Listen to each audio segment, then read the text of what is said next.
যে 12 জনকে পোস্টমর্টমের পরে চিহ্নিত করা হয়েছে তাদের পরিবার, তাদের প্রত্যেককে 25 লক্ষ করে টাকা আর আহতদের 5 লক্ষ করে টাকা দেওয়ার সুপারিশ করছে।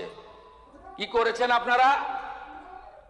আপনারা মৃতদের দিয়েছেন 2 লক্ষ করে টাকা আর আহতদের দিয়েছেন 15,000 করে টাকা। লজ্জা লাগে না?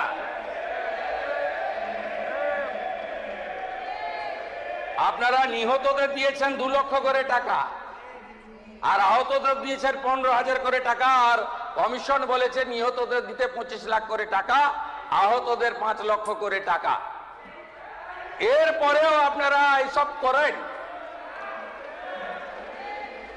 আমি এই রিপোর্ট পেশ করে আহত এবং ক্ষতিগ্রস্ত পরিবারকে বলবো, আপনারা যদি ফ্রেশ এফআইআর করতে চান সে সুযোগ বর্তমান সরকার দেবে। আপনারা যদি কমিশনের সুপারিশ মতো ক্ষতিপূরণ বর্তমান সরকারের কাছে চান, মুখ্যমন্ত্রী রিলিফ ফান্ড থেকে আমি সেই ক্ষতিপূরণ দেব।